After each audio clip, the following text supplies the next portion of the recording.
Spurs of America, with your hosts, Michael and Jacob.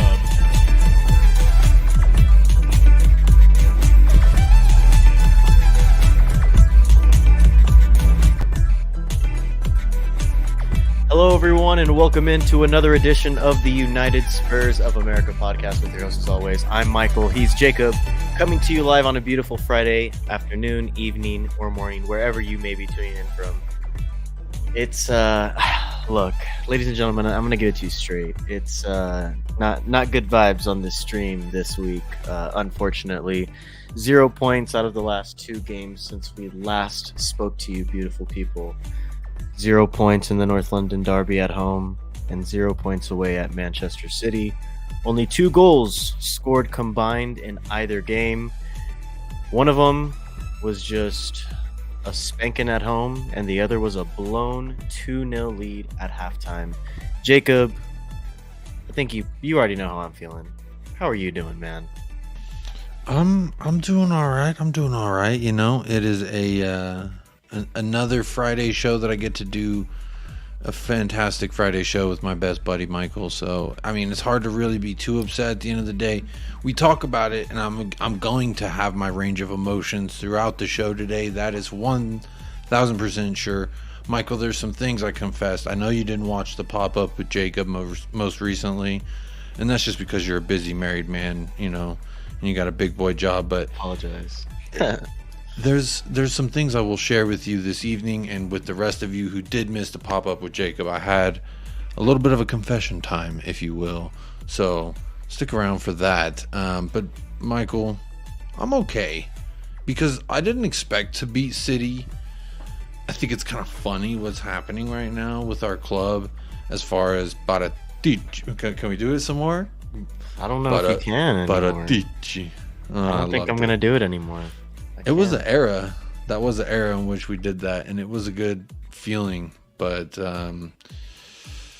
yeah, man, it's a little tough when we go break it all down. I'm sure I'll get a little down about it, probably a little angry, and then I'll probably laugh about it, because you know what? At the end of the day, you just gotta laugh at some of the buffoonery. You know, it was like whenever you grow up and you start seeing like big corporations, like, you know, when I started working for the brand that's on your head right now, Michael, when I started working for them, I was like, wow, even a multi-billion-dollar corporation has so much miscommunication from the head down. And so it's a fun little realization. I think we're seeing the product of years and years of that. Same thing with, you know, a lot of other clubs. So yeah, breaking news today, if you guys didn't already hear, but Fabio Paratici was found. He was officially handed a 2.5-year ban for his illegal bookings over there in Juventus in Italy. And it remains to be seen if it is going to be valid in England. It is not as of yet, according to reports at whoever the fuck on Twitter. Shout him out. So right now, he's not banned in England, but it's kind of hard to see him not being fired, not getting the sack after all of this, you know, scandal. Just from a PR standpoint, this is a nightmare, man. And on the back of 2 nightmare results, a home loss at the in the North London derby, and an away loss at the Etihad when up 2-0 at halftime, blown, and it results in a 4-2 loss. It's embarrassing. We have you know what's not embarrassing though, and you know who's going to help us cope with this pain. We have a very special guest joining us today, Jack Kanicki. He's almost a regular. You were going to say he's going to help us cook. Special. He's going to help us cook. He's also going to help us cook, but he's also going to help us cope, because this is going to be a coping stream, ladies and gentlemen. Because it's not a happy stream. This is a disappointing stream. This is a frustrated stream. This is it's breaking me, man. It's breaking me. It's breaking my soul as a person. It's breaking my soul as a football fan. Tottenham Hotspur, it does it to me, man. It pulls at my heartstrings. But you know what? Jack Kanicki's joining us today. Go ahead and bring him in, Jacob. Bring him in. There he is. Bring him on, man. Jack How we Kanicki. doing, Jack? Thank you for joining us today. I wish we could bring you in on better circumstances, but you know what? Like I already said, you're going to help us cope today, my friend, and we appreciate that. Thank you for joining us today. How are you doing?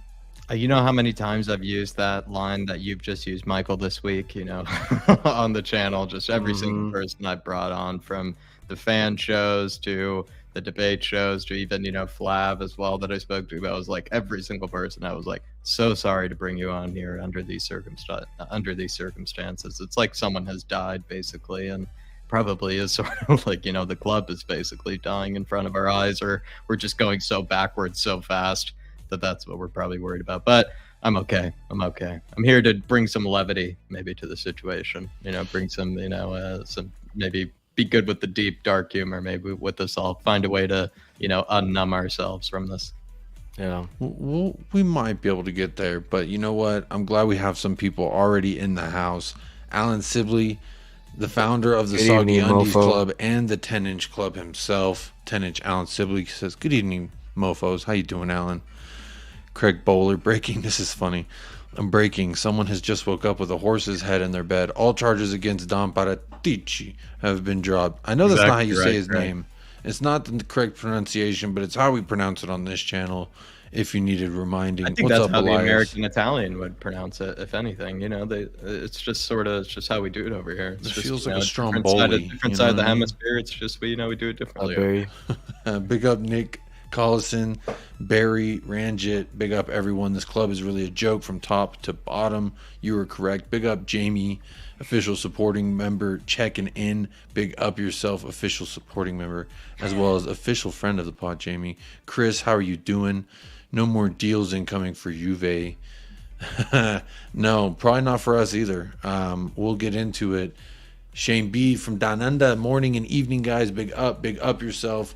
Elias is asking if you're married. Not sure if he's interested in you or he just thinks you're too young to be I'm taking married. Yep, I am married. Michael's taken, unfortunately, because you better get in line. There's a queue in case it was otherwise. Jack Kanicki, no more Juve rejects.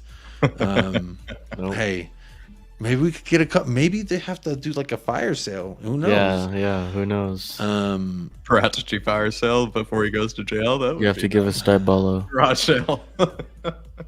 Nick Carlson says the answer to the question that I'm going to be asking in a little bit. He says, cooking the books. Jack Nicky is funny. We both asked earlier what will happen next, and look what happened next, because it's just kind of, you wake up in the morning and you're looking around for transfer news, any rumors, or maybe there's a slight here we go. And the only here we goes have been for Arsenal. They've been for Chelsea mostly. The Madueke thing is really killing my soul, if I'm honest. Watching him in that, and the Chelsea thing, talking about I'm so happy to be back in England playing for a top club. That shit kills me. I don't know how it makes y'all feel. Ed, what's up, Ed? How you doing? Craig Bowler, wait for the appeal. I hope that appeal. That's something that we're gonna break down too as well. 20 days into the transfer window, Paratici couldn't cook the books yet this window. Not a damn thing. Patty Hartnett in the house. Big up Patty Hartnett. Says, good evening, America's #1 Spurs channel. Big up Patty Hartnett. Thank you. Sending love all the way from America. Jakey Rembrandt. What's up, Jakey? Says Jack representing the cap. The flat cap army, that is correct. Representing 10-inch Allen. We need a right wing back, left wing back, creative mid, central mid, goalkeeper, and a director of football. We need a lot, man. The director of football might have to come before all that. I don't know. Big up, Mick. Big up everyone in the comments trying to catch up. Y'all are showing a lot of love. While you're here showing the love, make sure you hit a like, hit a subscribe if you haven't already. On the road to 600. So big up everyone who's subscribed and liked thus far. But Mike, I'll pass it over to you before I keep running out of breath reading all these comments. Which, big up everyone in the chat. Big up everyone in the chat. Just want to say, man, you guys' support mean a lot to us, but it means even more during these times, where it's like we're down in the trenches, the club is in the mud, we're coming together as a fan base, and we're saying, you know what, fuck Levy, fuck Enoch, we want our club back. And I think that's the one thing that comes out of this, is that it becomes more apparent that we need the owners to sell, that we need Levy to get out of this club. They're sucking the life. They're sucking the soul. It started with the stadium. Well, it really started when they, obviously took over, but it continued with the stadium movement. It continued with Wembley, and it continued into the new stadium. But It's depressing, man. It's depressing. I was thinking about earlier, just about when I first became a fan and the early Pochettino years, and when he got sacked and the transition to Mourinho, and then he got sacked, the transition to well, not even a transition. It was just like a stop and go with Mason, and then the search for Nuno. I was just reflecting on the entire journey, just what led up to this moment, just really beginning after we lost that Champions League final. And it's depressing, man. Honestly, like, it's just sad to know that we had such big, massive potential to be a big club, to win, to contend and win trophies. We had such a good chance so many times throughout, from 2016 to 2020, before the pandemic. We had so many chances to be a big club, and the owners fail us time and time again. I guess we can just start with, first off, giving a shout out to Alan Sibley, and Goguma, Leo COYS, and C. Shearman, our loyal patron members, the official supporters club, Scott M., James Joris, J. Co., David, Aaron Dub, Jamie, and then himself, the legend, Jack Konecki. PayPal has also been updated, so you can never Hell yeah. fail payment ever again. No Lovers Lane, shout out Bobby K, Gina Kim, Tom Markin, and Colin, and C Cube. Get in, Jack Konecki, like we say time and time again, if you want to become a loyal member, hit that link, patreon.com/United Spurs of America. Jacob already always posts it in the chat. I'm sure he will at some point in the stream, but go check it out. He just did. Look at that. He just dropped it in the stream, as always. It's old reliable. I never forget. But yeah, if you want to become a patron, hit the link, subscribe, and hit the like button. That's another free way that you can support us if you cannot support us with a patron subscription. But look, everyone, let's just start off. North London Derby loss, Man City loss. If you want to get into anything specific, we can, boys. But I was just kind of reflecting right now, just to continue off my little rant. It's disappointing because we had 2 games to really turn this thing around. We had players who regained health. Obviously, Bentancur came back. Richarlison's in the frame again. We had, a slight strength to our squad now, especially in that Man City game. And you just kind of feel like it's 2 missed opportunities, especially with the way we started against Man City, and then just having a North London derby at home, man. Like, how do you not come away with at least a point there? Our first North London derby loss in 8 years. I guess, Jacob, I'll kick it over to you, man. How are we feeling overall? If there's anything specific you want to get into, go ahead, by all means. But I'm just kind of thinking right now, man, that North London derby, really, really disappointing. Missed opportunity, and like I said, it's a streak broken now, and it just kind of feels like the tide's turning in, unfortunately, Arsenal's favor. The tides are not turning in Arsenal's favor just yet because we did not beat City. If we beat City, I would say things looking a little good. Well, at least I mean in terms of North London. North London definitely is a little bit a different color than it should be, in my opinion. But you know what? That all just comes down to the song that Chris is singing in the chat at this present moment, which is Daniel Levy, however you want to say it. I feel weird saying his name, Levy. Is it Levy or Levy? How am I supposed to say this man's fucking name? It's Levy. I don't think he cares about Levy. I think is what he definitely doesn't give it. I mean, unless he watches this. If you do, Daniel, hit the Patreon link, become a supporting member of the channel. Come on. Donate. With that big... Actually, you know what, Daniel Levy, if you're watching this, set a record of the amount that you are subscribing to with a quick, like, 100 million pounds. That's all I need. And I will spend the money for you on players. How about that? Ooh.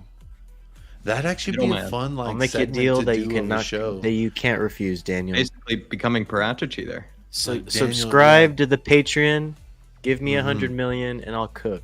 I'll cook more than Paratici. We won't cook the books illegally either. You gotta think about it that way too. We'll stay out of prison, which would be major because it doesn't sound good for our director of football at this moment. There's a lot of things we need, like Alan Sibley said, a lot of key positions that need to be filled. And now we're just going to throw in the mix, not a director of football, it sounds. Sounds like he's not going to be available for the next 2.5 years if FIFA's or what it is that's in Italy, and they're pushing for FIFA to accept it worldwide, and then if it's accepted, then there will be some kind of an appeal. That's what I've been told from our inside sources in the Irish Hotspur chat. So make of that what you will. I'm real curious how this thing's going to shake and where all the apples are going to land when it's all said and done. Jack, are you worried about it? How do you feel? Are you just kind of at this point? We lost the North London Derby.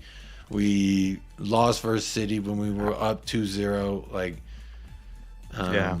Are you worried about the state of the club? Yeah. I mean, Michael's question, it's like, I'm just like, lads, what a week. It's not even over. Just like gut punch, What a gut week. punch after gut punch after gut punch. Just like, exactly. how right. much can you take? It's like a social experiment. How much can you take? I love how much can you take? Michael is taking a beating right now. Jesus, let's see how much more he can take. No I feel wonder like we're that's sitting everyone down. right now.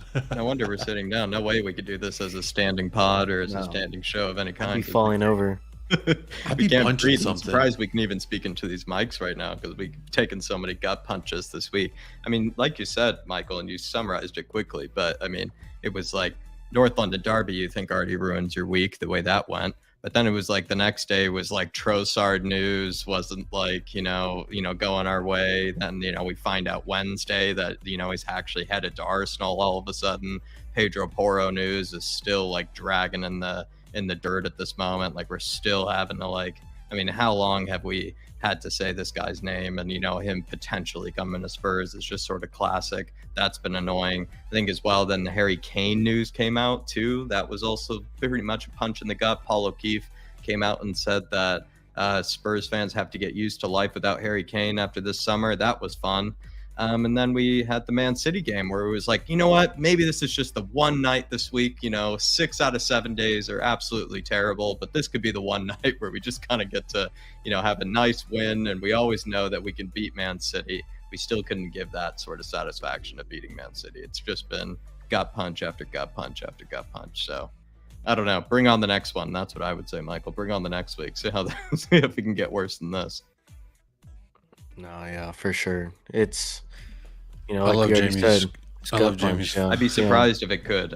And then actually, what have we forgot about? Paratici now is, just sweeten, the cake here in the Paratici situation. And probably it sort of brings some clarity to it all, maybe with Paratici being, kind of not in the scenes recently and everything. So I guess maybe somebody and a lot of people have gotten clarity with this whole situation. But at the same time, like, it was the worst type of clarity you could hope for. So, yeah, no director of football. It's somehow gotten worse, and still 2 days left before the weekend ends, lads. So who knows? We'll find another one. See how it gets worse from here. I just want to shout out Paul for subscribing Big to up, Patreon. Paul. I think he just subscribed, so thank you, No, man. I think he said he Appreciate just subscribed to the channel. I don't think he was Oh, okay, subscribed to the okay. channel. Appreciate So it, big up. appreciate it. That's free. If you don't want to click that Patreon link, you want to just support us in a massive other immense way, subscribe. Hit that like. It helps the algorithm, helps the rhythm of the channel. So definitely want to hit that like. Big up. As Chris said, worst thing is we play Man City on my birthday in 2 weeks' time. Well, I we're will gonna not be lose. watching. This is an interesting thing I wanted to ask you both about because things are shit. Things are bad. Is it just a matter of like, I'm not going to watch this anymore? For me, I can't not watch regardless where I'm feeling about the state of the club. I can't not watch the game because I'm going to have to know what happened in the game is how I feel about it. Does anyone else feel that way, or do you feel like, no, I can just skip this game? I don't want to watch. Michael, you can go first. I mean, because I sort of am, I have an easy answer for it. So This is how I'm feeling, and I'll sum it up in how I watched the Man City game. I wasn't excited. Was I looking forward to it? Yeah, because it's a Tottenham game. Was I excited about it? No. Did I want us to win? I don't know. Did I care if we lost? This was before the game. Before I even watched a minute of it. Would I care if we lost? I don't know. I really don't. I'm telling you, man. It's slowly sucking my life. It's slowly sucking my soul out of the love for this club, man. Like, what is going on right now? Why am I feeling this way? Like, I shouldn't be feeling this way. It's January. I texted Jacob this morning. First thing I texted him, it's January 20th. And still, we have not signed anyone yet. And that was fun to wake up. That is not what a big club does. I wake up every morning, fellas. I roll out of bed. I check my phone first thing every morning. And I expect to see, hopefully, something from Fabrizio Romano saying Tottenham signed so-and-so, or Tottenham are in advanced talks with so-and-so. Every morning, I don't get anything like that. The only thing I get is engaged in discussions, but failing to meet the 45 million buyout clause. That's all I ever hear. Yeah, credit to Paratici's, interns for finding a way to, or not Paratici, credit to Fabrizio Romano's interns of finding a different way to make the same tweet 4 or 5 different times with Pedro Porro, this month. It's been clever wording to, just reword the same exact thing. There was insider info that I heard on a Twitter space from so-and-so at whoever the fuck on Twitter. They said, which damn, I just realized I didn't promote the show on Twitter at all today. I'm slacking. I'm sorry. Yellow card. Slipped me too. Yeah, I'm slipping. Shit. What point? What was I about to say? What were we talking about? Well, we were talking about how we're feeling right now, and I was just saying, like, it's just sucking my soul out of the club. Can you get up and watch the games anymore? I couldn't even. I wasn't excited. I was looking forward to it, yeah, because it's a Tottenham game. I'm always going to look forward to a Tottenham game, but I wasn't excited at all. And when we scored the first one, I was like, oh shit, we actually scored. When we scored the second one, I was like, oh shit, Emerson scored.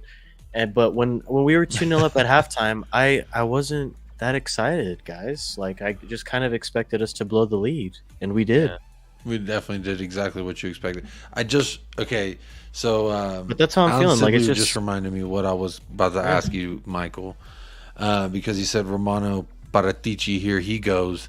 That I wake up in the morning similar to that, Michael, that I'm looking at the phone, I'm wondering is there any updates to anything? Is there any here we goes, any jersey holdings? And today, unfortunately, it was just a lot of confirming that an ex-Tottenham Academy player is now playing for a rival cross town, and that's really unfortunate. And then what news do we get about Tottenham is our director of football is now suspended 2.5 years in Italy. That don't feel good. That don't feel nice, or like what I feel like this club should be doing at this juncture in the season. It is such a moment in which we should be doing something. I think Arsenal actually lucked up and they didn't drop 100 mil on this Michaela Mudryk guy, and they spent less on Trossard, who is Premier League proven. He's gotten hat tricks this season in the Premier League. I mean, this guy can do the job. That I think that I really. They already have Martinelli as well, and so that was kind of the thing. And then they got other sort of, they beefed up in other areas of the squad that they needed to. And I don't know, they did exactly what they probably should have done. It's frustrating to then see them not only at the top of the table, but also be operating in the way that we should probably be operating at this moment in time. And teams below us, and teams around us. But is there any? It's frustrating because everyone else is doing something, man. Like, what other club hasn't signed someone, or hasn't signed someone that should be signing someone right now? Like, you know what I mean? Like, teams are making moves, teams are in talks. The only thing that we've been talking about is Pedro Porro, and then just today now, I guess, Zaniolo. The link started to come back up. But other than that, like, who else are we going for? We're not even linked to any center backs this window because apparently it's not a priority until the summer. That's what's frustrating. Bro, that's one of the glaring needs time and time again. Look at that Man City game. Look at the Arsenal game. The goalkeeper position is now like one of the number one priorities too. Now it's goalkeeper, center back, and right wing back, all combined. Goalkeeper, center back, right wing back, and then another creative mid, and then another attacker because Lucas Moura's hurt. Bro, we're what dusted. Is going on? We're in the what mud. is going we're so on? Dusty right it is now catching up to Daniel Levy. Now it's catching up to you, dusty. bro. You got to make some signings. It's got to happen now. It's not. You can no longer make 1 or 2 loan deals this window. In my opinion, you got to sign 5-6 players this window, and then 5-6 more players in the summer. But it's not going to happen. There's 11 days left in the window, and we still haven't brought 1 player in. We're not going to get 5 in. We're probably going to get 1 or 2. The fact that we Maybe bid 3. 12 1 or 2. mil on Trossard is a fucking joke. Daniel Levy does it They time more and than time doubled again. it. Arsenal, they accepted, what wasn't it, 27 million? I think 28, I thought. Yeah, whatever. Like more than doubled it. Like more than doubled it was the one that Brighton. Like Brighton must have just like. And I'm Brighton not saying, they must have matumboed it. Like they must have just like swatted that. I heard that they way. sent it and they were like, "Don't ever send us anything again. Like, just stop sending us offers for this guy," because it may have been Pedro Porro. I don't remember, but I've been just reading stuff. Maybe it's just people on Twitter chatting shit, but it really is just, I think, a symptom of kind of where we're at. We're still, here's 12 for a Premier League proven player. A big club comes in, they pay what the other club is asking, and they probably said, "Oh, we want somewhere around 30," and he was like, "Let's go 45% of that," and say, we'll go with 12 instead of 30, and it's just like, you can't always lowball if you want to succeed in anything. And I think I made this point on your show the other day, Jack, that like at some point when you keep buying like shitty pieces, they're just not going to last you long enough to do anything suitable. So it's like just quality first, and it lasts a lifetime, sort of thing, right? Where you buy, expensive, and you reap the benefits of it in the future. Exactly right. And you could even argue that some people are kind of labeling the Longley sort of transfer as one of those, right, where Conte did call out for a left-sided center back. He wanted Bastoni, he wanted Gavardiol, he wanted somebody really quality, like you said, sort of the expensive type, maybe, if anything, in that position, and he didn't exactly get it. He got a temporary loan in Longley, who I actually think at the end of the day has actually highlighted how bad the rest of the defenders Deja vu. Because he's been better, I think, for the most part than the rest of the defenders, but it just also, he's still not good enough at the same time, still not good enough. So it just sort of, I don't know, he's highlighted just how bad the whole defense is in general, if you ask me. So I just feel like, same Jack, thing I time think and time someone's again. talking to you. Do you care to address this? I'll give you a chance to, if you care to. If not, we can just keep it moving. I don't know. It's just probably being fed the PR campaign by certain individuals. You're welcome to keep, sucking the schlong of the guy, but I don't know, whoever it is, whoever you got that from. But welcome to watch my channel and, make your own assumptions. Go subscribe. Go subscribe. Go like and Subscribe here, subscribe there, subscribe everywhere. Whichever bald man told you that, whichever of the bald men told you that, just, yeah, keep going. Well, I think Tyler, keep up the love. Yeah, keep up the love for sure. Tyler, I think agrees with you, Michael. Says, I don't think we're going to end up getting a single player. Yeah, we'll see. We'll see. It's not a guarantee. I mean, I guess are we gonna have to wait to see how the coconuts fall on this Paratici thing before we sign anyone? I mean, that's our director of football. I agree with you, David Clark, on this. Dark case scenario is Levy and Enoch use this as like an excuse. Another of the many excuses they've used not to get anyone in yet, right, is that they're sort of trying to figure out like what to do with Paratici and like, can they really get signings done, etc. Like, are they going to try to find a new director of football? I think that's what they probably need to do. That's what we hope they're doing is, they just kind of have to just say, whatever it is. Why am I forgetting? Is it just ciao? I guess it is maybe just simply ciao in Italian to Paratici and just say bye and bring in the next guy. I don't know who it is. Maybe they try to convince Paul Mitchell to come back. Maybe they go after the Liverpool guy that supposedly could be retiring. There's obviously plenty of those, smart cats over in the Bundesliga and stuff like that, know what they're doing with like very little budget. I know Levy likes that as well, right? Probably wants somebody that knows how to do that.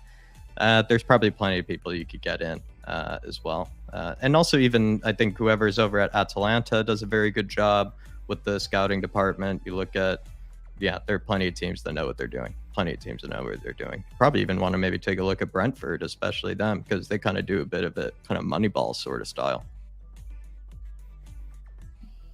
I like whoever's scouting. I think the Wolves scout some really decent players out of Portugal. Whatever scout they got feeding them Portuguese players, he's doing some. I mean, you start with Ruben Neves, like that's a player I wouldn't mind bringing into the squad.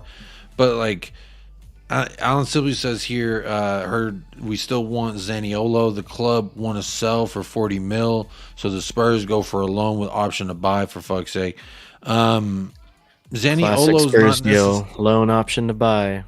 Has Daniel Levy smell right all over it. But that's the thing. Do we think he's gonna?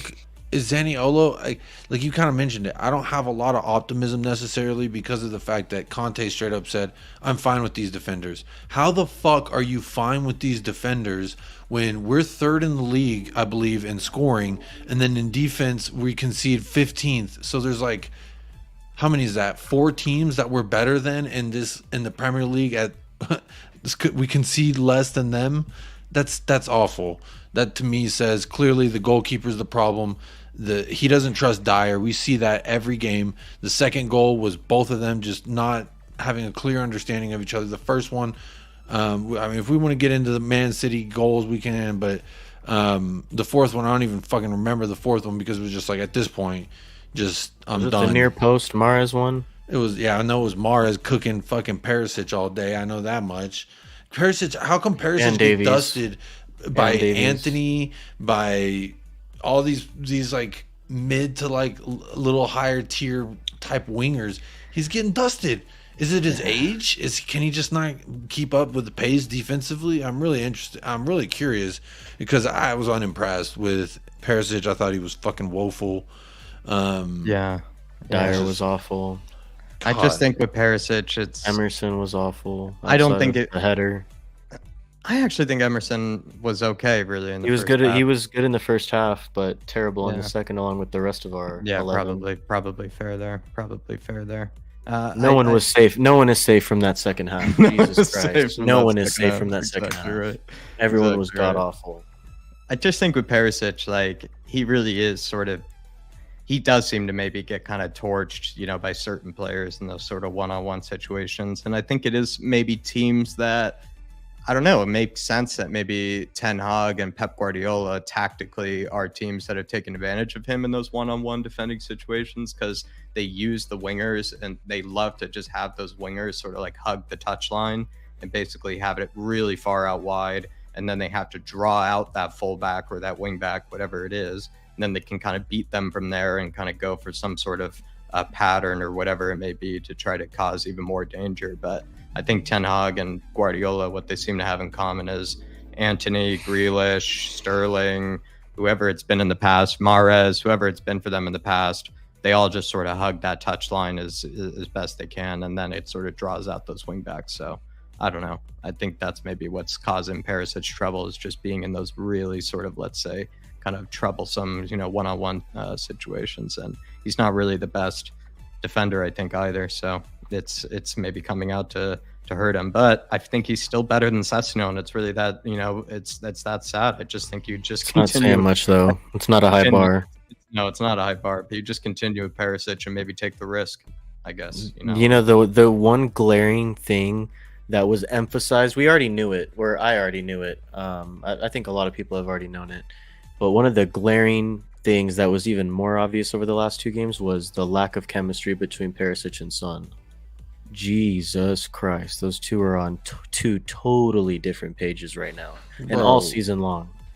But it was highlighted even more. Every game there's at least one moment where they're both like, what the fuck are you doing? There's at least one moment. There was like 10 of them over the last 2 games.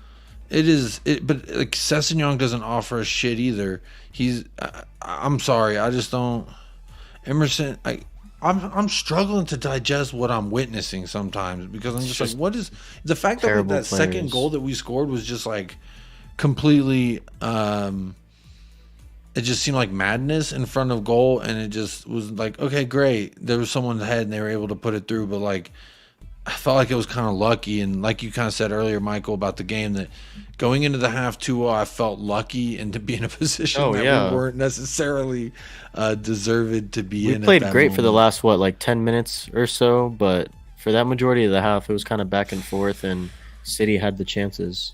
No, I feel like I think we were tactically sound enough to deservedly be 0-0 in that first half. Like I think we played well enough to be 0-0 there because I don't know, we were causing them problems like in moments. They caused us problems. Felt like Rodri was slicing through us whenever he got the ball. He was just able to play whatever 30-yard pass to sort of like break the lines of that midfield, and then they would kind of be and running at our center backs. But I just feel like we were kind of for the most part, there were times when we were pretty compact and we were dealing with dangers. We had some good last minute defending when we needed to have it. We just looked more solid than we usually have. But I mean, to be honest, we've never had a 90 minutes of looking solid with this team. So it's not a surprise that we capitulated. But I don't know. I think we tactically looked good enough in that first half to deservedly be 0-0. I don't think we deserve to be 2-0 up, but I think we deserve to be 0-0 at least.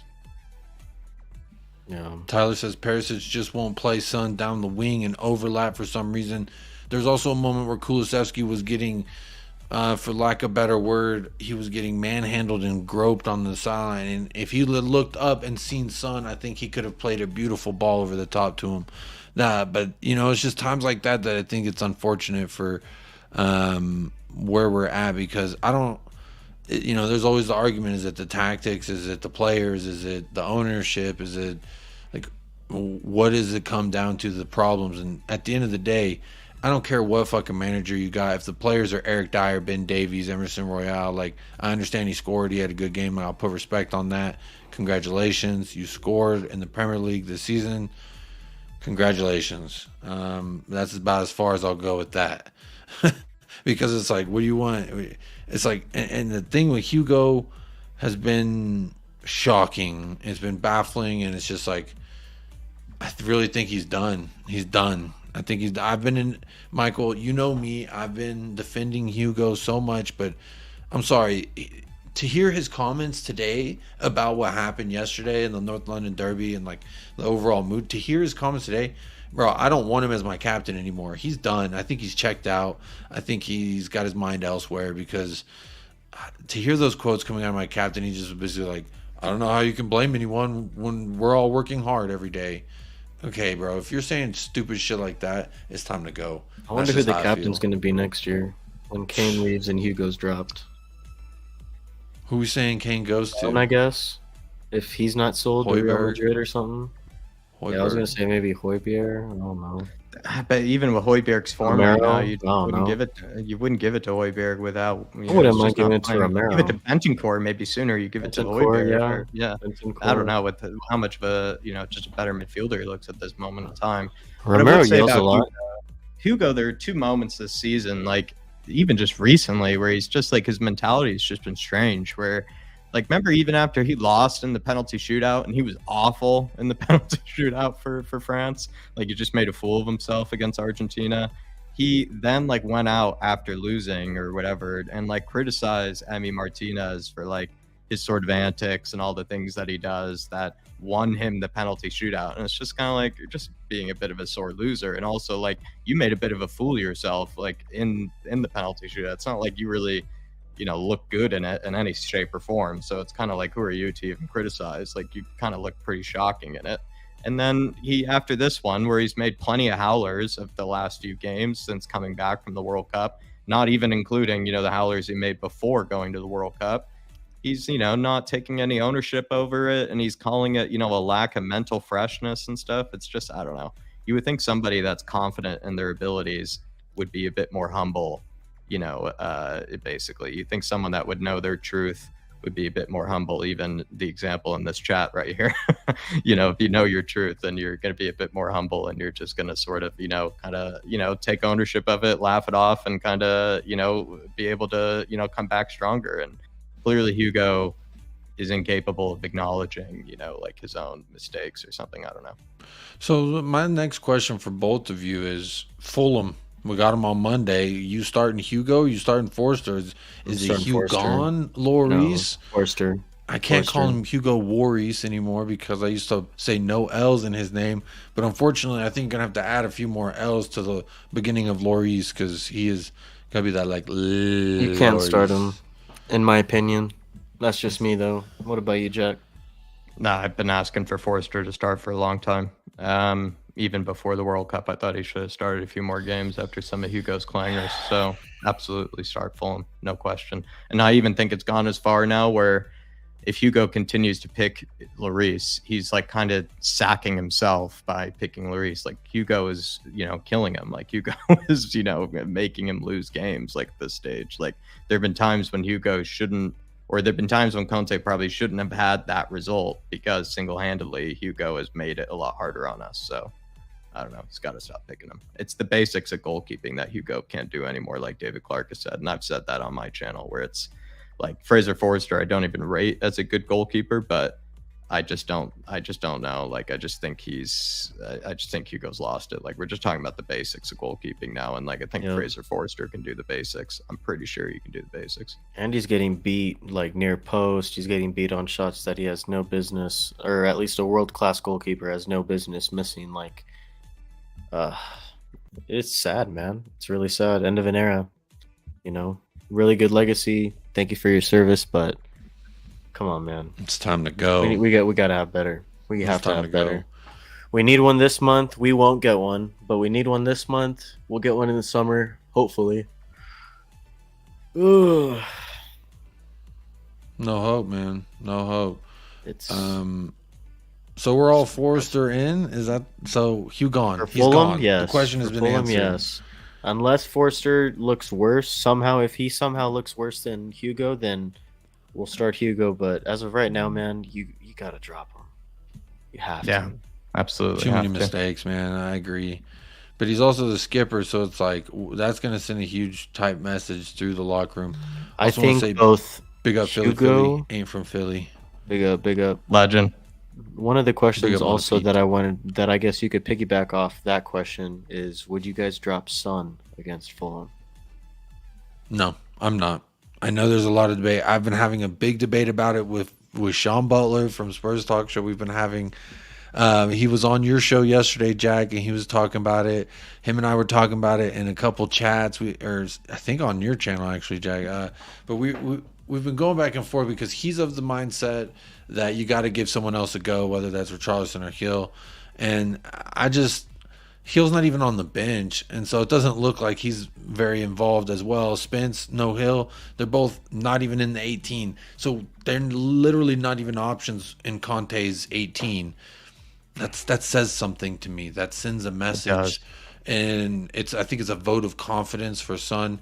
Now, we saw what happened when he did get dropped. He got dropped and he scored a hat trick in the 70-some minute. But I also think that was a lot due to the formation that we switched to at that juncture in the game. We brought in Bissouma. We went 3 in the mid, overcrowded it. And honestly, I've been hoping and wanting to see something similar to what Conte did at Juve when he had Lautaro Martinez and Lukaku. And I believe he won the league that year. And I understand that he had, De Vrij and Skriniar and these guys who could really, really do a job. But you got to change something, in my opinion. I'm a huge Conte fan. I got his little fucking bobblehead right here. I pay for the propaganda. I like the guy. In Conte, we trust. But, bro, my guy, fucking Emerson sucks. Dyer will let you down. Romero, it's, depends what Romero we get that day.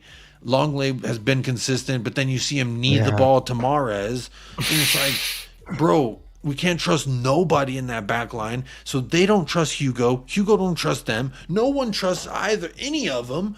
Bro, we have to blow the fucker up. We usually only get one competent midfielder. One competent midfielder every game. Well, when Bentoncourt's healthy, at least. Ben Davies, it's a hit or miss, Dyer, in my opinion.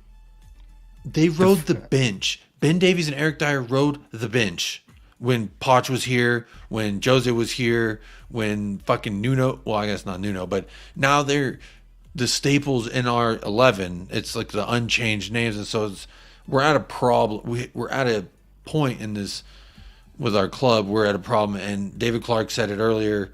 Where is that comment? He said something about there's never been a point in time where 70% of our players need to get the fuck out of here. Dude, for real. And this is the worst state of the roster that he's seen in quite some time. And this is crystal ball David Clark from Leicester, so I trust what he says.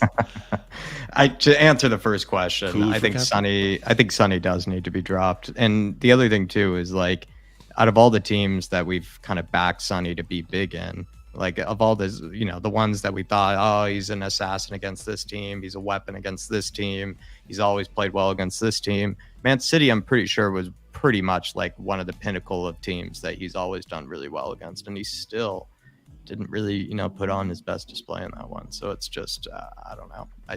I agree. I think you got to drop Son for this one. See what Richarlison can do from the left. He hasn't played there yet.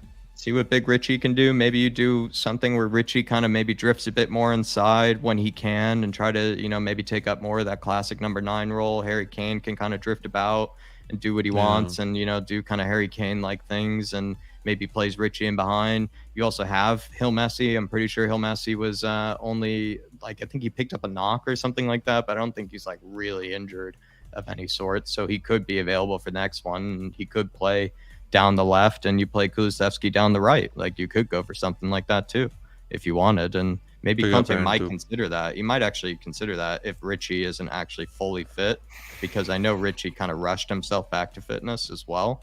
So if he doesn't trust, Big Rich to be able to start a game, then maybe you do play Hill down the left, and then you go for Kulusevski down the right, and you play Kane up top. That way, though, I know Kane likes to drop deep, and he likes to, be the creator. You do have two very creative players there then with, Heung Messi and Kulusevski. So Kane can probably, rest assured, be able to get some service. I mean, it would be nice also if we could rest Kane in games like this against Fulham. I mean, I know they're doing, don't get me wrong, they're doing well this season. They're only one place below us in the Premier League table right now. But, those type of teams, it would be nice to be able to rest Kane and play Richarlison or Son up top or who knows, maybe even a backup striker signing other than Richarlison. But we know we'll never get that anytime soon. It would be nice to be able to rotate these guys out and be able to rest them. That way they can get, fit enough to where they can be at their 100% best form and hopefully come back and bounce back from these terrible performances week in, week out that we've been seeing. I do think, though, I think you got to drop Son, and I think Richarlison has to start on the left wing, but it remains to be seen, man. The vibe I'm getting from the chat is everyone wants to drop Son and Hugo, and I hear you, I see you. You are not unheard. There was also a comment that says if we change formations, then maybe starting Son is a better option if we went to that 3-5-2, which is kind of where I'm at. If you put Kane and Son up top, let them make sweet magical music that like they love to do for most in all-time Premier League history. So it works. They work together. It can be done. Big shout out to Aaron Dubb. He's a official supporter. Wanted to make sure I say big ups yourself, my friend. Also, big up Kuva's in the house. Big up Mikey, Jacob, and Jack. Maybe we can now sign former Zagreb manager Zoran Mamic and run a team from behind bars. Amazon might sponsor us for a series. Con Spurs might be a good watch. I'm a sucker for an edge. There was actually that dude from Barcelona. I think he used to play for Barcelona. He got sentenced behind bars today too. So it's like, man, even Prison FC is making more. Yeah, the Prison FC is making more signings than Tottenham. He got accused of sexual assault. Yeah, quite sad. So, yikes. But anyway, Prison FC making signings. We are not. So make it even, Kuva. I agree. You can't just have one guy behind bars. Make it even. Got to have two guys behind bars just for people who likes things even. Can't just have one guy behind bars. Can't have an odd number of employees for Spurs behind bars. David Clark says, although Son got the golden boot under this system, I don't think Son likes his role in this team. He would prefer to be out left and use his attributes to his advantage. And this is kind of the whole defense I've been having of Son this entire season, that he's not had his proper form, I'll say. I've been using this saying him dropping back and playing defensively does not help Son at all. It does. There was a few times in the game where I really felt like if he had been in a better position, maybe forward, whereas instead of where he was when we got the ball, when we started play, he was kind of back with Bentancur and back with Højbjerg. And so it's like when he's playing back there, but we get the ball and we're trying to play on the counter, now he has to make up 20 extra yards just to try and make a run in behind. And to me, it just seems not really conducive to his best attributes. He's not as fast as he used to be. I will agree with that, but I don't think he's lost anything. I think it's just a matter of the way we're running our system now. It's calling for him to do something a little bit different than what he did last season. I think last season Conte was more open to, hey, you and Kane, let's just open it up and you two do your thing, and we saw the effects of that. So it's a tough one. It's a tough one. It definitely is a dividing topic amongst the fans as well. I just sort of feel like with Sonny right now at this moment in time, it's kind of similar to Lloris for me. It's a little rest, man. But I just think it's we don't like have Lloris. options on the bench where it's like, oh, well, what's gonna happen if You live and die by the decisions you make eventually. Like, I know those players are letting you down. You start there, right? You have to emphasize first that players like Hugo are letting him down. Players like Sonny are letting him down, right? You have to emphasize that. But then you still have to go to Conte, and it's like you can't just keep picking them if they're going to let you down. And it's just, sadly is, you just kind of have to go, rungs up the ladder. And it's, you go to Conte, and it's like, if he's picking these guys, he's got to go with somebody else. And another thing, though, quickly, that maybe is forgotten with this whole kind of Sonny competition is that Lucas Moura being out this entire season, basically, and just going into virtual extinction definitely hasn't helped. That is an extra attacker that would have been there in any of these benches. And if we had either gotten rid of him or if we had known that, I guess, in hindsight, he would have gotten this sort of injury or something like that, we could have then had always an extra person. We would have had a Trossard or whatever to be able to compete with Sonny this summer, and this, from the beginning of the season. But I guess we trusted Lucas, or we wanted to save money or whatever it was with Lucas and then keep him around. And I guess he picked up some everlasting injury that we're so unaware of and so confused on. And so we have been short one less attacker this entire season. That's also forgotten too. And that's a player that would compete with Sonny technically when you think about it. But the thing with Lucas, as much as I love the guy, the fact that Conte was even like basically saying what you said as well. He's like, well, I didn't plan for this season to be going the whole season without Lucas. That was an attacker that I thought I would have, and I hear that, but like, what has Lucas done? It shouldn't have been Lucas. He should have been the option C and D. He shouldn't have been option B. He's not he is taking up a spot then when you think about it, right? And so absolutely, he should have been moved on years ago. But then that's another problem. It comes down to the half physio of the squad, or what, 70% of the squad. How many times do we see it? A player goes into that physio room, they don't fucking come out until double at least the time we were. And Lucas, it's infinity, it's endless, it's never-ending adventure of Lucas in the physio room. And for me, that's a problem with the club, where I don't know if this has been a problem and we know it's a problem, fix it, do something about it, and we're not. It just sucks because I think it takes away from people's careers, like Oliver Skipp. I saw him and he looked like ass, and I think it's because he'd been in that physio room too long. You hang out with them fools too long, it's just not good for you. You need to be out there on the field with your mates, doing the thing. Tyler says he can't dribble and he can't shoot. It's not a positioning thing. It's a confidence thing, I believe. Do you think it is a confidence thing, Jack, or do you think it's a dribble, or the fact that he can't shoot and he can't dribble? I frankly don't believe that. The confidence thing I would agree with to a degree, which I would also argue then would affect his ability to take someone on, do some dribble, feel confident that he can get past a man with his feet. That would be my only argument. How do y'all feel about that? I think where Sonny's strengths have always lied is making those runs in behind and having those timing of those runs in behind. And also he picks the right channels and the right lanes and everything to run. He just does it kind of perfectly and flawlessly to an effect that Kane has always been able to find him, and they have that telepathic relationship because of it. So sort of Sonny's positioning, Sonny's running, Sonny's sort of kind of like field vision whenever he is making these runs and choosing these runs has always been excellent. And I think that probably is still there. I think he still has that in him. It's just what's been letting him down, I think, a lot this season has been either a first touch or a decision or just beating his simple, man. or beating his man. I was going to get onto that, but I was actually going to say is that often even when he makes the right run and behind and someone finds him, he gets let down by his first touch. That doesn't then carry him on to be able to, be one-on-one with the keeper. And other times as well, then he has had the opportunity to shoot, I feel like, and he just doesn't pull the trigger now. Like he's just kind of continuing to just keep carrying it, and he probably could have shot it, like a few, touches before.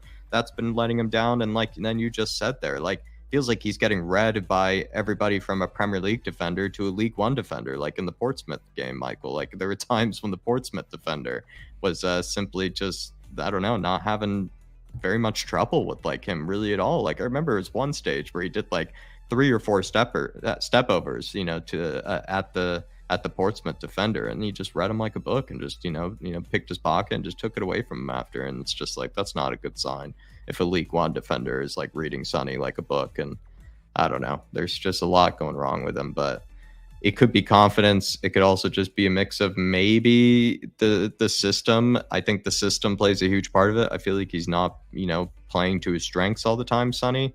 But it also could just be that maybe some of his weaknesses are being highlighted more in this sort of system, which I don't know. That's not always Conte's fault. That could be also Sonny's fault to a degree. Like maybe there's some weaknesses of his that are kind of coming out in this, type of system. I'm not sure. I don't have a good answer, but I agree with you.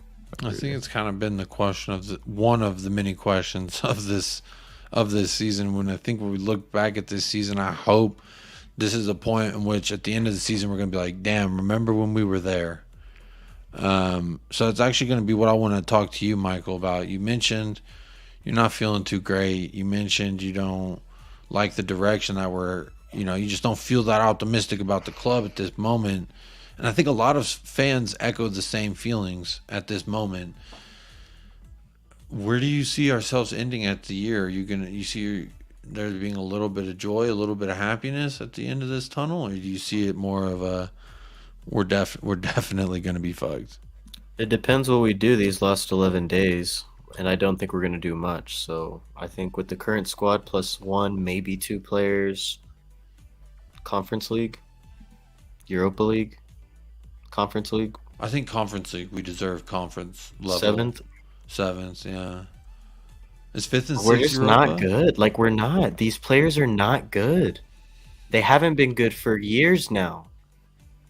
I'm telling you, we need 5-6 players. I guess like semi-realistically, because realistically we're only going to get like 1 in. But semi-realistically for a big 6 club like Tottenham's supposed to be, you would want 5 or 6 players with our current form, with the current problems that are glaring right now, especially in defense. You need 5 or 6 players right now, and at least 5 or 6 players in the summer. But we're only going to get 1 or 2, guaranteed. 1, maybe. I think the most frustrating. What about you, Jack? I think the most frustrating thing is just simply this is a bad week and a bad time with Spurs. They just have to make a decision. Like they can't just sort of, I don't know, dilly-dally with Conte for the next 6 months and then for him to leave in the summer or for him to get sacked and they bring in Tuchel or Pochettino or something. Like they just need to make a decision now, I think. Like they kind of just need to stop the bleeding in some sort of way. You stop the bleeding, of course, by getting rid of the owners, but that's not happening tomorrow. What could happen is they end up maybe going for a different manager who gets a new tune out of the players, who ends up getting a manager bounce, kind of like how Conte did. And you sort of ride that out for the rest of the season, see if you can get a scraping in the league.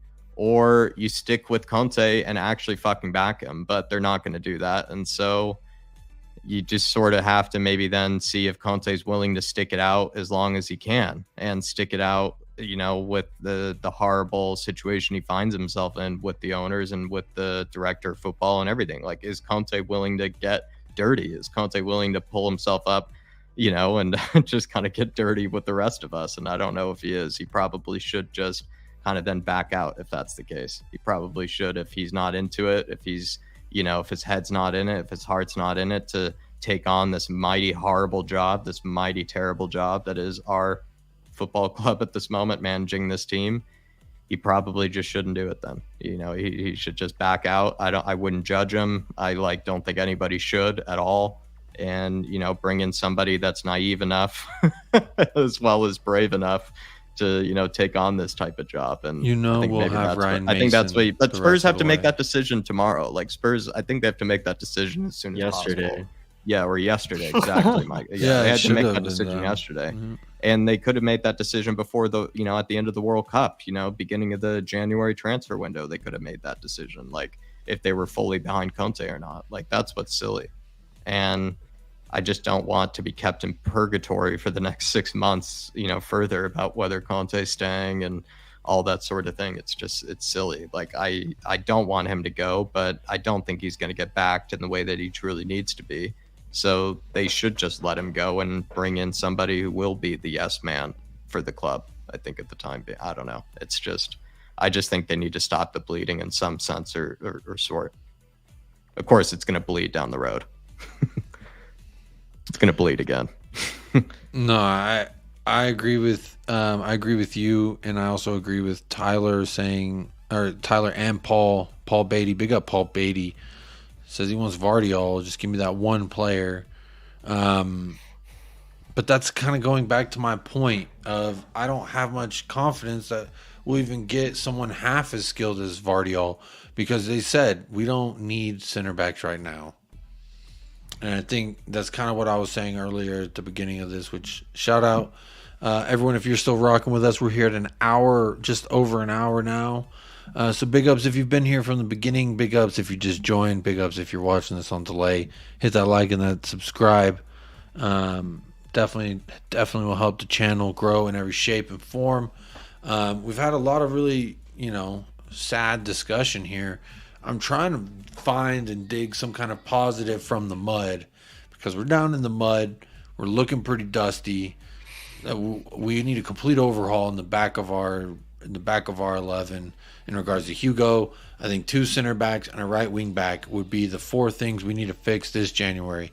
But if we're going to do something that I think will be adequate to be able to compete for top 4 still, we're going to be dropping more than 100 mil.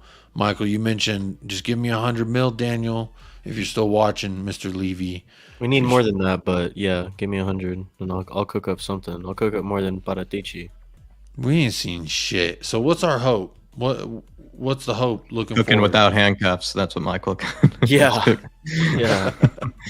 The new book by Fabio Paratici is Cooking with Handcuffs. Apparently it's hard to That's do what these days. It's cooking without handcuffs. Apparently it's hard to do these days.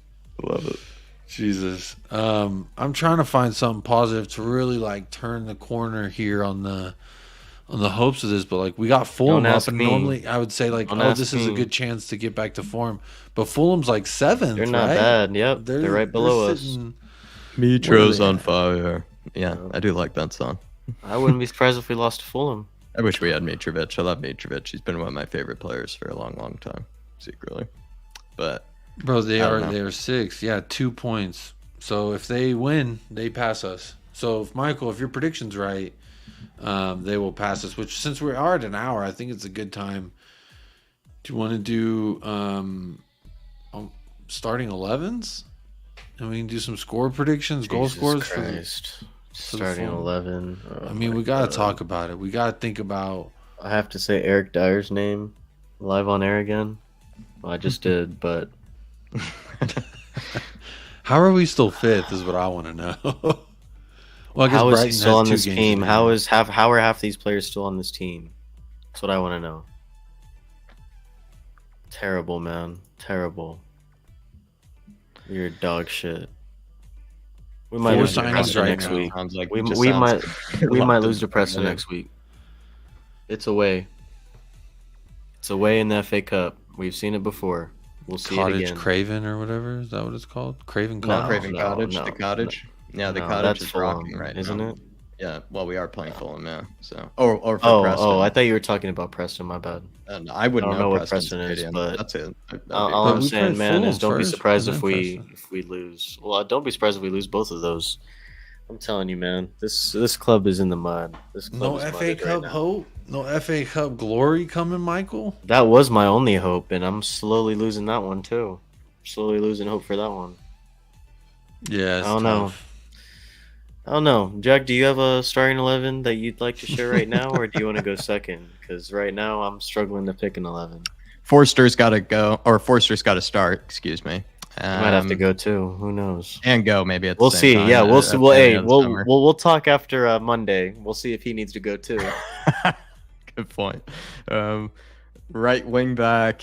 Jeez. Do you know what's so funny about Emerson versus Doherty? I feel like any time one of them is given the favorite or one of them's given kind of like the inclination that they are like the preferred choice, they just shit the bed. Like, and they become like an even worse version of already their terrible self.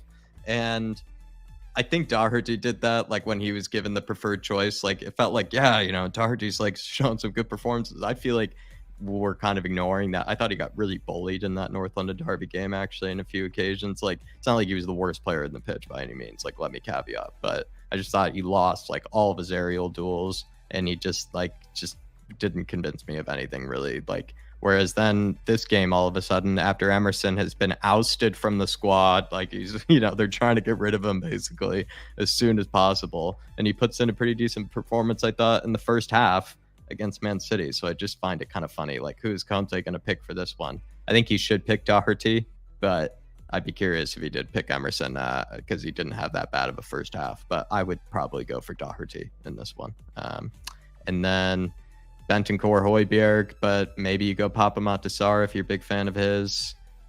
You have to go Perisic, like we said earlier, like Sessegnon. I just think he can't do anything defensively. He can't do anything going forward. I just think he's useless. I think you stick with Longley. I know that he made a gigantic error, but I mean, the rest of the defense have too on plenty of occasions. I mean, Eric Dyer has, probably not even enough hands to make, count how many errors he's made. So I think it's probably okay on Longley at the end of the day. I'd stick with Longley. I guess you have to stick with Moonhead, or maybe you could go with maybe Longley in the middle, put Davies on the left side at center back and do Romero. Do Stab something like my that. eyes out if Davies starts again. Lovely. I'll leave you guys there. I made a stab at it. I'll leave you there. Oh, man. Here's my back three. You ready for this? We'll see it. I'm going on the right. Are you going Forster in net? Yes. Okay. I'm going Forster Right. in net, which is shocking, I know, because I'm in the Keepers Union. And I should be defending my boy Hugo, but I am not. My back three, though, I'm going to say my wing back on the right. I think Emerson gets the nod. He scored. He did all right. I mean, what else could we really hope for the guy? Then he started getting slightly cooked, a little light cooked from Jack Grealish. But, I mean, at this point, it doesn't matter who the fuck you put out there on the right. They're not going to be special. They're all done. But my back three, I'm going Tanganga, Romero, and Longley. And I know it sounds crazy, but at this point, I'm just throwing anything at the wall just to get Davies and Dyer out of that starting 11 because I think that'll change a lot. And, Tanganga and Forster have been working together a lot in training because they're like kind of, lower down the pecking order. So that would be my three there. Talking to each other a lot on the bench. Yeah. Often. Yeah. And then the dilemma, they hang out on the bench as well, yeah.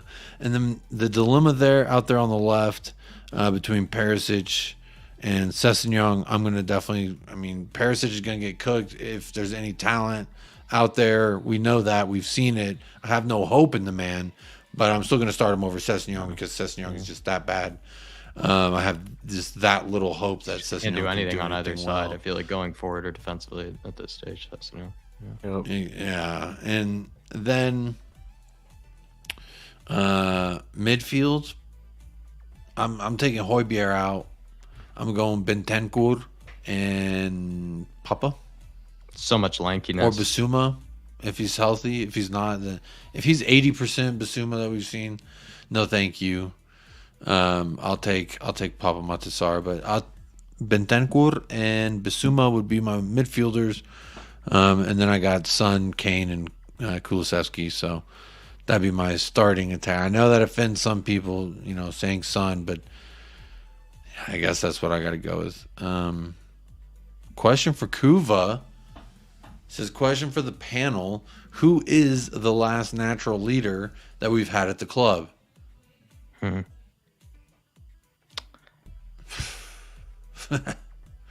This one's hard to. So here's what I would update Kuva, because I used to say Højbjerg was my captain, but at the moment with how poor he's, I think, been playing, it's kind of, you start to think like the captain not only has to be like a leader vocally, be able to keep people focused, be able to keep people kind of,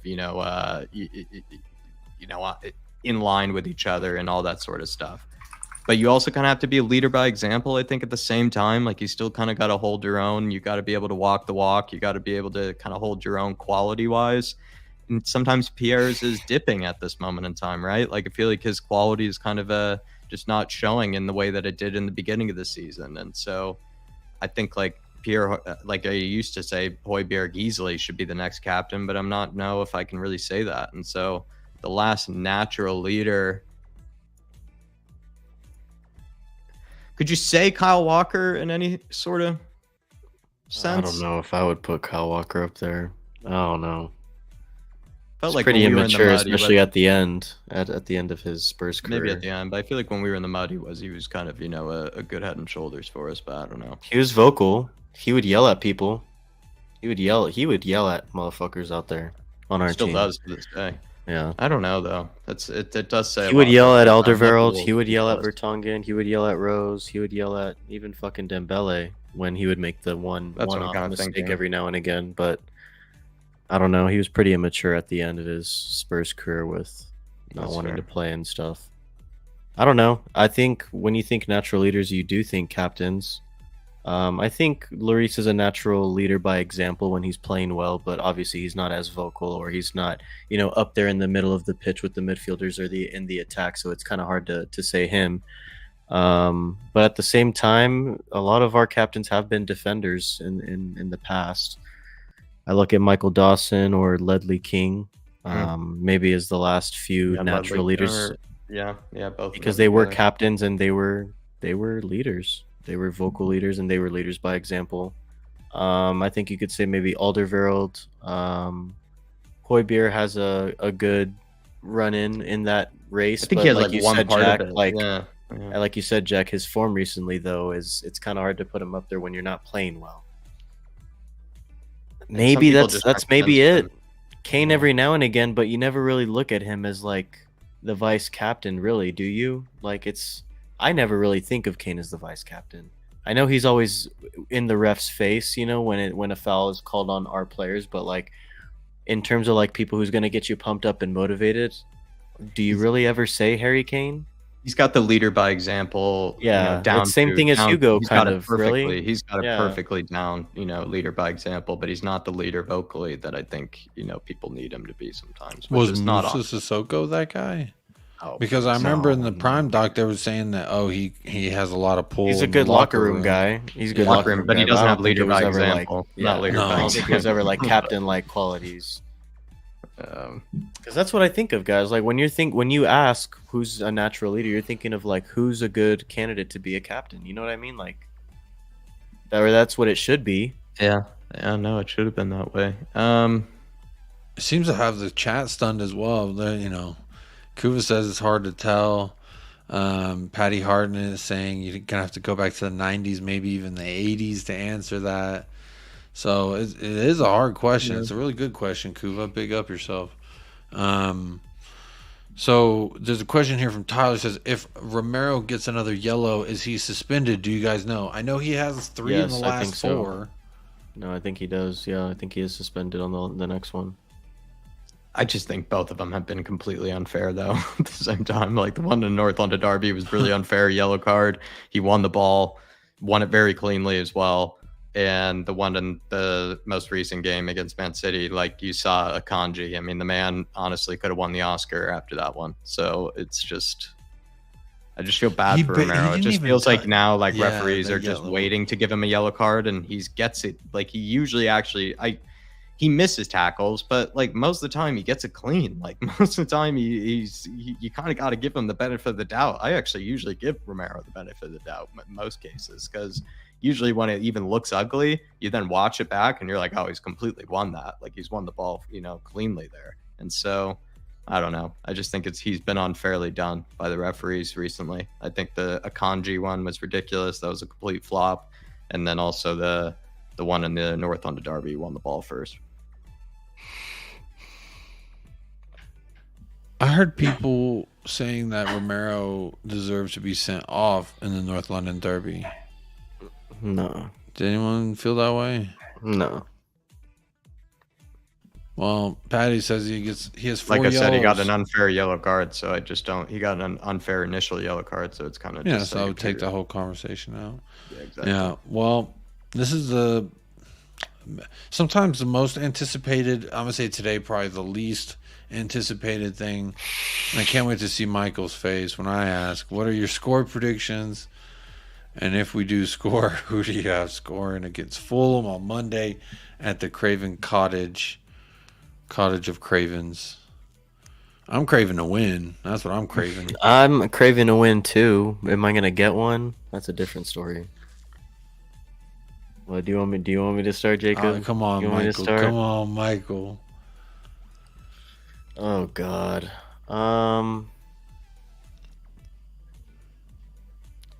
It's away also. It's away at Fulham. They're right I'm gonna say behind us. 2-1 Fulham. I think that's the first time I've ever on record predicted a loss on this stream. 2-1 Fulham.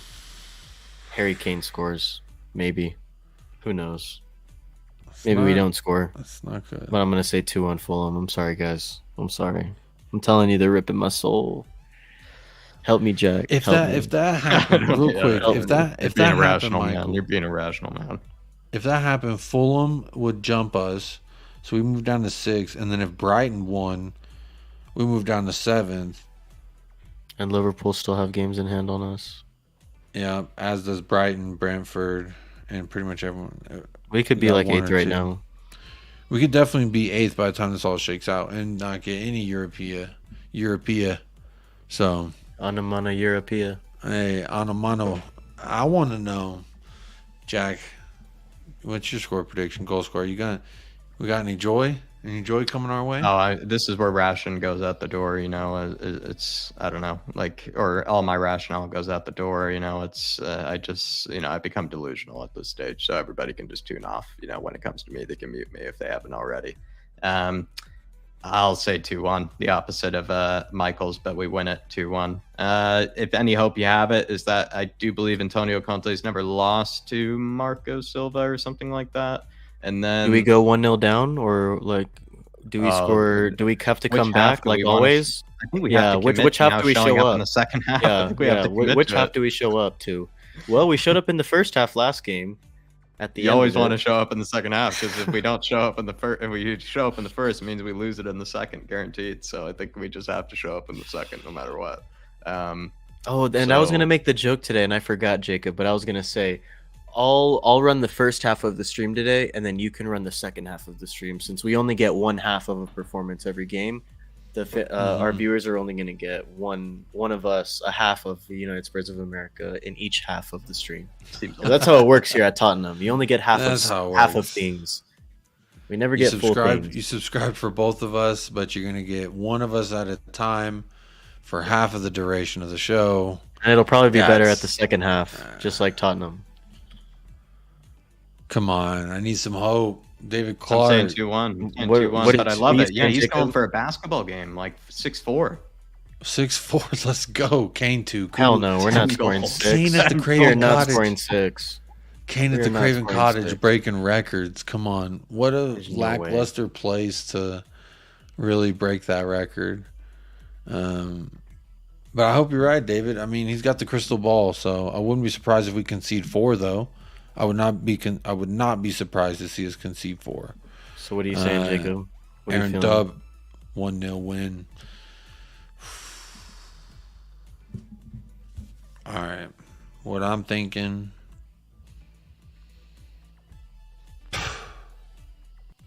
I'm thinking a 2-1 win. Like Jag. Do I we wanna go change down my 1-0? For sure.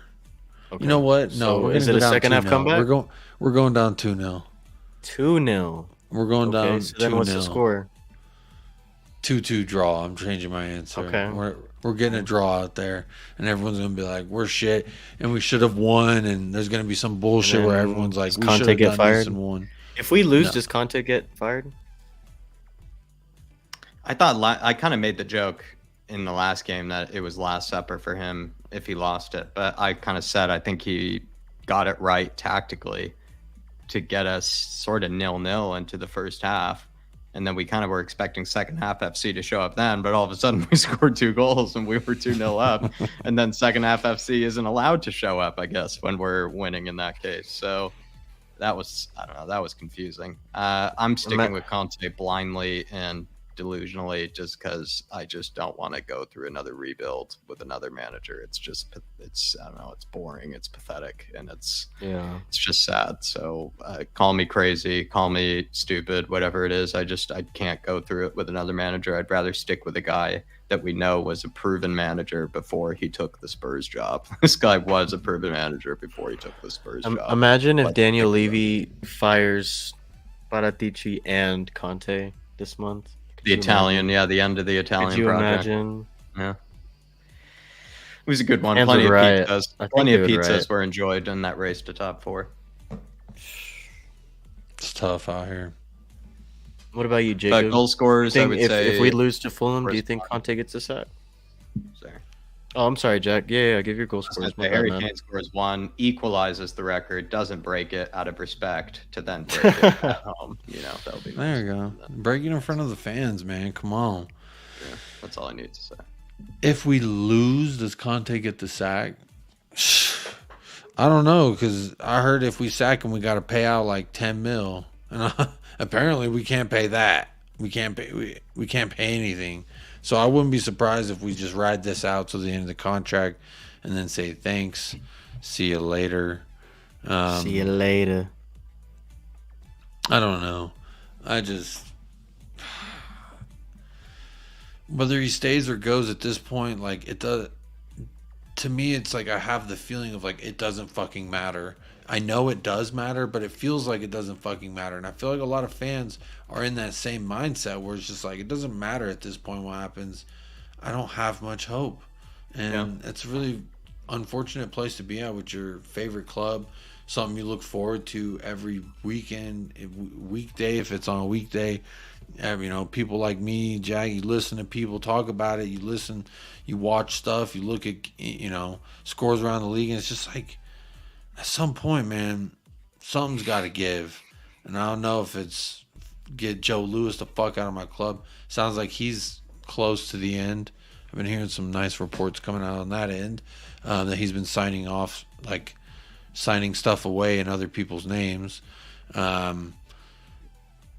I just don't know what the answer is, and I don't know what the direction is, and I don't know what the hope is at this very moment in time. And I just, you know what? I guess I'm just at a point where I'm taking it game by game, day by day. I'll address, we'll get through Fulham, whether it's a loss, draw, win. We'll just have to, doesn't stop the earth from rotating. So you got to accept it, I guess. And I feel like I'm kind of at the acceptance point. I love that Mitro's on fire song, but I really don't hope they sing it against us. I really don't hope they sing it against us, but I do love If they that win, it's a good chance it's going to be because of him. So we'll probably hear it if they win. I had that Holland song stuck in my head the whole time I was watching him run song. The German around. one. Yeah, I was like, Holland, Holland, ho, ho, ho, ho. Like, that shit is fucking... Yeah. I just, like, I can't not hear that song when you... Because I don't really, like, watch City like that. So whenever he was out there, just like, please don't do nothing. And it was nice. He was kind of quiet the first half. But, man... That's kind of how he operates, to be fair. It's just a bit of a... How does the silent Mitro assassin. song go? Something da da da da da da da da Mitro's on fire. Da da da da da da da Mitro's on fire. That's a cool song. I know it's very That's a because cool it's also song. the cottage is like very tight packed and they're also we're usually quite a tame crowd. So I've heard Fulham usually they even have like a weird neutral Maybe they'll section. Maybe like, they'll take since they've Sessegnon back.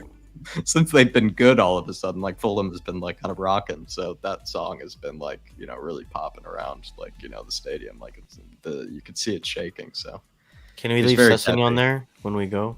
Yeah, let's hope so. Let's hope so. They might take I mean, returns. Can you Tim is there Ream, is he going to takebacks? pocket Kane 2.0? What we saw in the World Cup, is Tim Ream going to pocket Kane?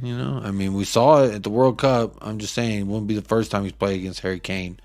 He's been put like that one of the work in. best. He's been like one of the best center backs, like on the ball in Europe. Like And they they re-signed him too. He's the kind of captain. hilarious.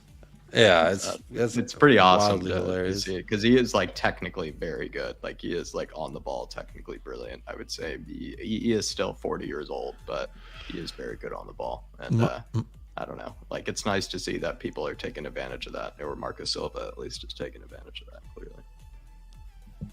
And John Dank with a very philosophical question.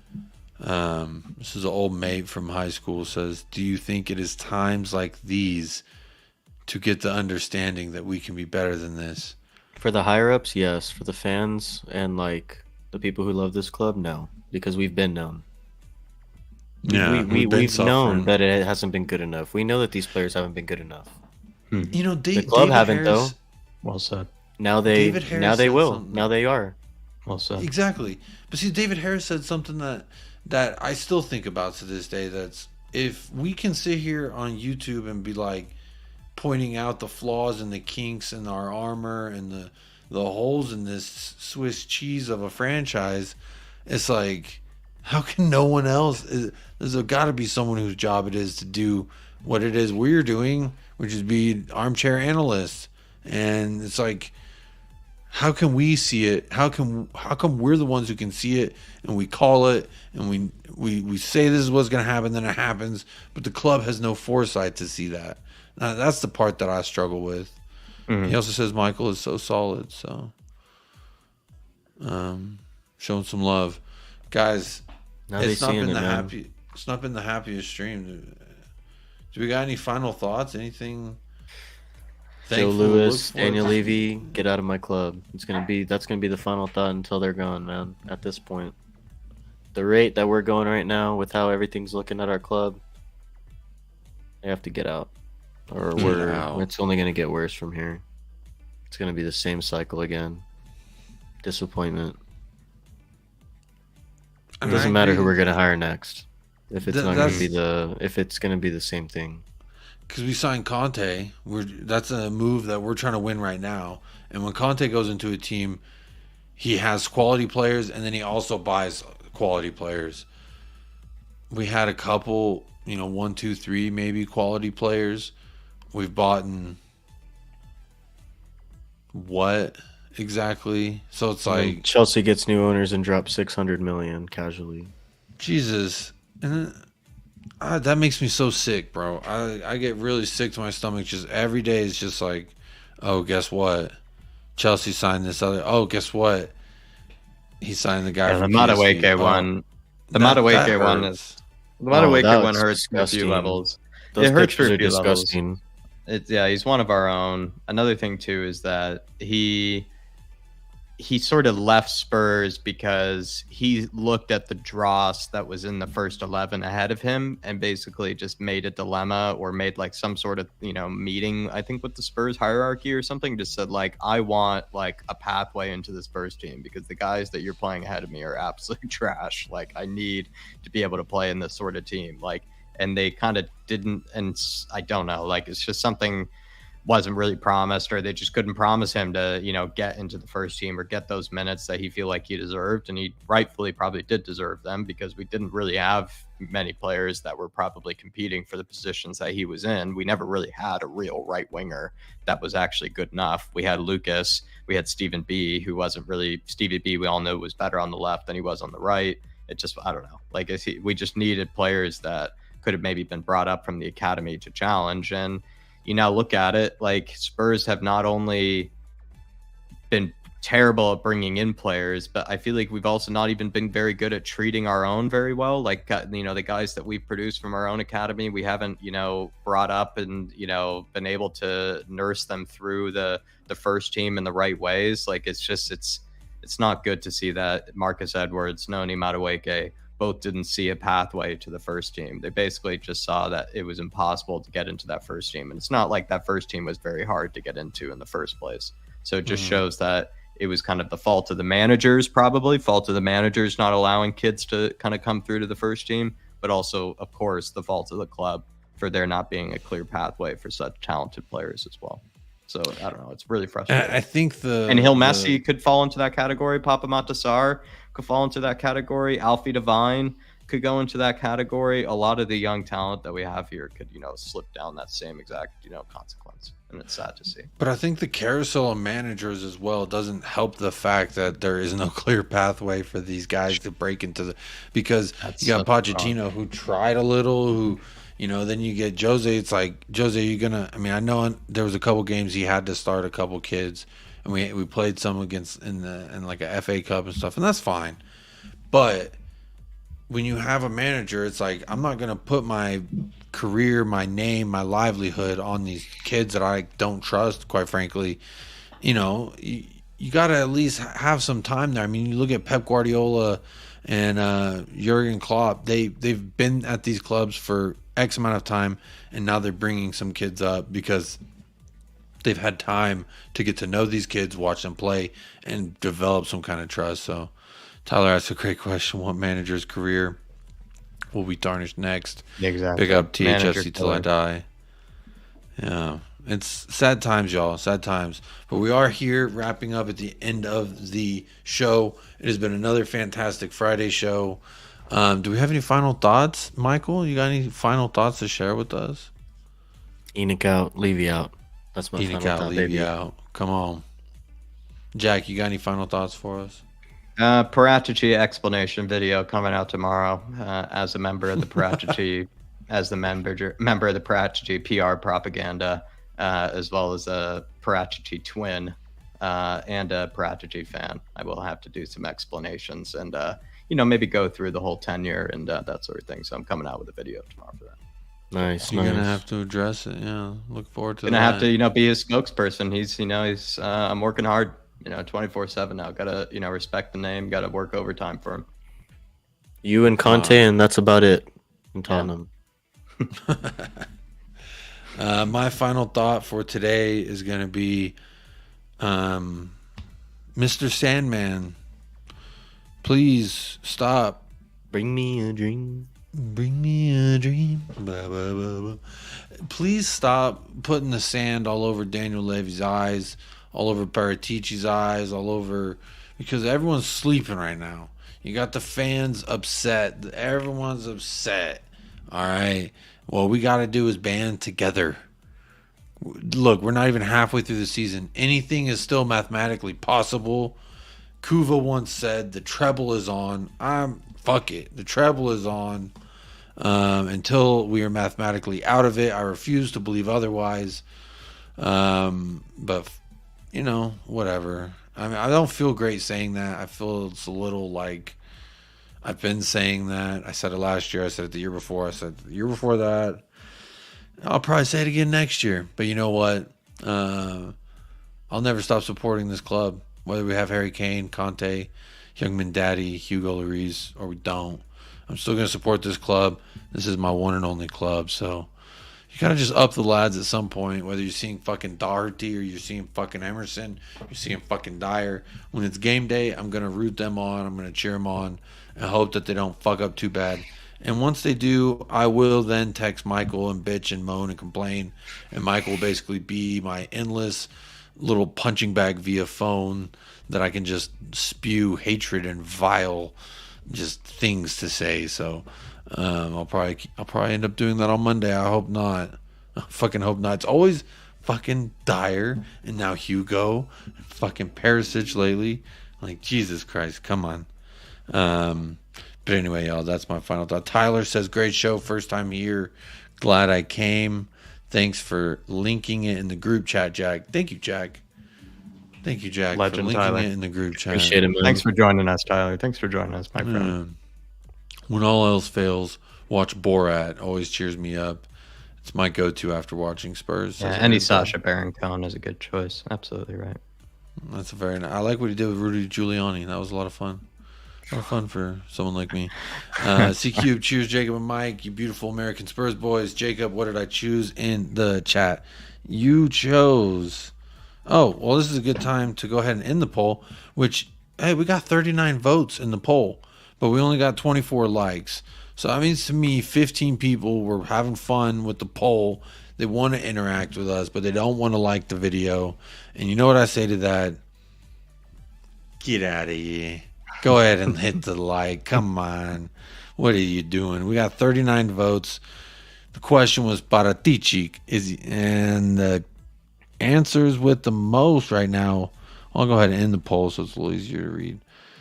The one with the most votes, he's cooking behind bars with 46%, with 30% in the mud FC / he was never a Don. Came in second. Wow. And then he's still the Don. Let him cook. Came in third. That's a fun one. I put that one in there just for a laugh. He's still the Don. Let him cook. Some Dons are cooking not for somebody. Don. He's always cooking for somebody. Yeah, someone's getting a nice meal. Come on. Cubes, I'm gonna say, I feel like the pressure's on. You ain't been here all show, so I don't really know your temperature right now. You just joining in, so I'm like, I don't know how you feeling today. I gotta really judge your answer based on how you feeling today. So I'll take a shot in the dark. In the mud FC / he was never a Don. And that's my final answer. David Clark says we were some dreamers. I am a dreamer. I'm a dreamer, a believer. You can catch me at midnight kissing the stars, wishing upon a star. Is that what it is? Wishing upon a star. Wish upon a star. Yeah. You catch me Upon a that star doing for a that. Premier League title or some sort of trophy. That's what I'd be praying for, man. Yeah. Something. He's the prison Praying lunch for lady. Let him something. cook. He's cooking Let for him somebody, cook. Tyler. Exactly right. He's cooking Yeah, for someone's somebody. gonna cook. He cooking He's behind cooking bars. That's behind, what yeah, Cube exactly said. right. That's another way to put it. That's Exactly gonna be right. his role in the prison. He's gonna be cooking. He's gonna be a chef. Cubes, you can't just come. Your first comment was, what was my question? And I'm telling you, how can I know the vibe if you just walked in the room? I don't know. I think you just so assumed incorrectly. I think that's all it was. man, that's what it was. Just Really, state the there's a facts. Just state the 25% facts. chance. Just state in the facts. Cooking behind bars. You can't argue with it. He is cooking You can't. behind bars. But see, sometimes Cubes is in a spicy mood, and you gotta take the spicier answer. Sometimes she's in apathetic mood, and whenever she's in the chat, then I know a little bit better. But big up Cubes, better late than never. You can still hit the like. Again, 39 votes, 25 likes. Get those likes up. Hit that subscribe. It's been another great Friday, my friends. Even though things aren't looking good, anytime I can hop on and chat with you two fine folk, it's a good time for me. So, Michael, you got anything else for us? No, man, it was a good therapy. Thank you, Jack, for coming on, and thank you, everyone, for tuning in. We appreciate all the support, as always. Go check out Jack's channel, as always, and hit the like and subscribe over here and over there. And, hopefully we'll get a dub on Monday, man. But, it's 2 games in a row without a dub. It's not looking great. Confidence is low. Form is bad.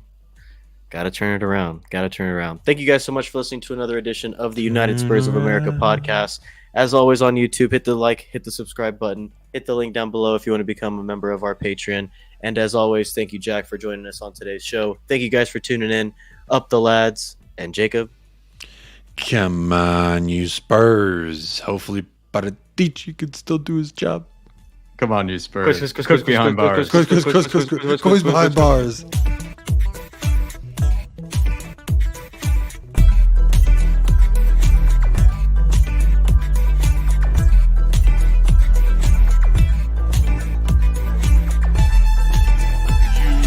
United Spurs of America with your hosts, Michael and Jacob.